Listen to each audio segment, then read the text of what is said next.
الله علیه فاطمه، صلی الله علیه فاطمه، صلی الله علیه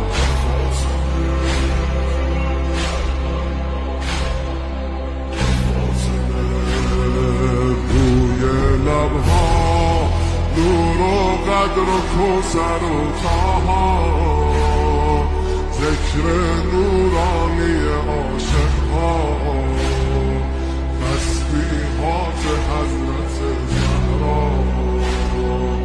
الله اکبر این همه جلال، الله اکبر این همه شکوه، الله اکبر در راه علی، فاطمه ایستاده مثل یک کوه.